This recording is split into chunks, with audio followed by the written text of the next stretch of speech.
Hi guys, അപ്പോൾ ഞാൻ എൻ്റെ രീതിക്ക് എൻ്റെ സ്റ്റൈലിൽ ഒരു ചെമ്മീൻ റോസ്റ്റ് എങ്ങനെ വെക്കുന്നത് നോക്കിയാലോ. അപ്പോൾ ഞാനവിടെ എടുത്തിട്ടുള്ളത് നോൺ സ്റ്റിക്ക് പാനൊന്നും അല്ല, ഇരുമ്പിൻ്റെ നല്ല കറുത്ത ഇരുമ്പിൻ്റെ ചട്ടിയാണ് എടുത്തിട്ടുള്ളത്. അപ്പോൾ അതിലേക്ക് നമുക്ക് ചൂടായി വരുന്ന സമയത്ത് വെളിച്ചെണ്ണ ഒഴിച്ചു കൊടുക്കാം. വെളിച്ചെണ്ണ നന്നായി ചൂടായി വന്നിട്ടുണ്ട്.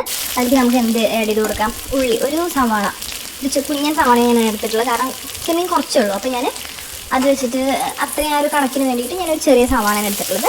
അത് നന്നായിട്ട് നൈസായിട്ട് അരിഞ്ഞിട്ട് നമുക്ക് ഇട്ട് കൊടുക്കാം. ഇട്ട് കൊടുത്തതിന് ശേഷം നമുക്ക് സവാള നന്നായിട്ട് ഇളക്കി കൊടുക്കാം. ഇളക്കി കൊടുത്ത് ഇച്ചിരി ഉപ്പ് നമ്മൾ ചേർത്ത് കൊടുക്കുന്നുണ്ട്. ഉപ്പ് ചേർത്ത് കൊടുത്തിട്ട് എന്ന് വെച്ച് കഴിഞ്ഞാൽ ഉള്ളി വഴഞ്ഞിട്ട് വരാൻ വേണ്ടിയിട്ടുള്ള ഉപ്പ് അത്രയും നമ്മളിപ്പോൾ ആഡ് ചെയ്ത് കൊടുക്കുന്നുള്ളൂ. ആഡ് ചെയ്ത് കൊടുത്തതിന് ശേഷം നന്നായിട്ട് നമ്മൾ മുന്നേ ചെമ്മീൻ എന്ന് വെച്ച് കഴിഞ്ഞാൽ വേവിച്ച് വെക്കുക അങ്ങനെയൊന്നും നമ്മൾ ചെയ്തിട്ടില്ല. ഡയറക്റ്റ് റോ ആയിട്ട് ചേർത്തിട്ട് ഇതിൽ കിടന്ന് തന്നെ നമ്മൾ വേവിക്കുന്നത്. അപ്പോഴാണ് ആ ചെമ്മീൻ്റെ ഒരു ഫ്ലേവറും കൂടി നമുക്ക് നമ്മുടെ എൻ്റയർ ആ ഒരു കറിക്ക് നമുക്ക് കിട്ടാം. അപ്പോൾ ഞാൻ പിന്നെ അത് ഉള്ളി വഴണ്ടി വന്നതിന് ശേഷം അതിലേക്ക് ഞാൻ ഇഞ്ചി വെളുത്തുള്ളി ചതച്ച്, ഇഞ്ചി വെളുത്തുള്ളി 4-5 വെളുത്തുള്ളി ഒരു ചെറിയ കഷ്ണം ഇഞ്ചിയും കൂടി മിക്സിയിലടിച്ച് ഞാൻ ഒരു സ്പൂൺ ആഡ് ചെയ്ത് കൊടുക്കുകയാണ്. പേസ്റ്റ് പോലെ ആക്കിയിട്ട് ആഡ് ചെയ്ത് കൊടുത്തു. ആഡ് ചെയ്ത് കൊടുത്തതിന് ശേഷം നന്നായി വഴറ്റി കൊടുക്കുക.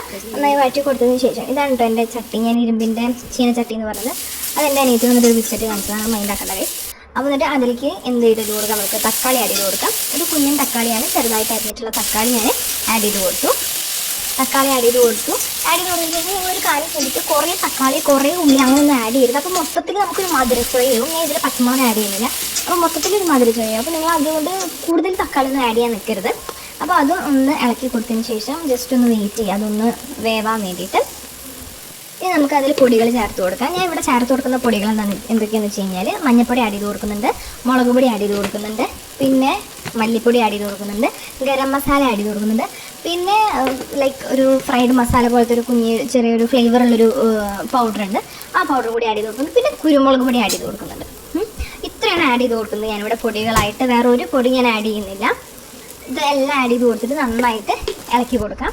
നന്നായി ഇളക്കി കൊടുത്തതിന് ശേഷം ഒന്ന് അതിൻ്റെ ഇതൊന്ന് മാറി അവൾക്കൊന്ന് മൂത്ത് വന്നതിന് ശേഷം നമുക്ക് അതിലേക്ക് നമ്മുടെ വെള്ളം ആദ്യം അതിലേക്ക് ചെമ്മീൻ ആഡ് ചെയ്ത് കൊടുത്തിട്ട്, കുഞ്ഞൻ ചെമ്മീനാണ് കൈസ്, ഇവിടെ ചെറിയ ചെമ്മീനാണ്.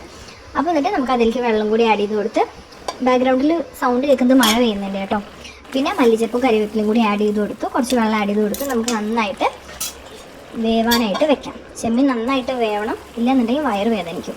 കണ്ടില്ലേ, ചെറിയ ചെമ്മീനാണ്. അപ്പോൾ അത്യാവശ്യം നന്നായിട്ട് വേവിക്കാനായിട്ട് ഇടുക.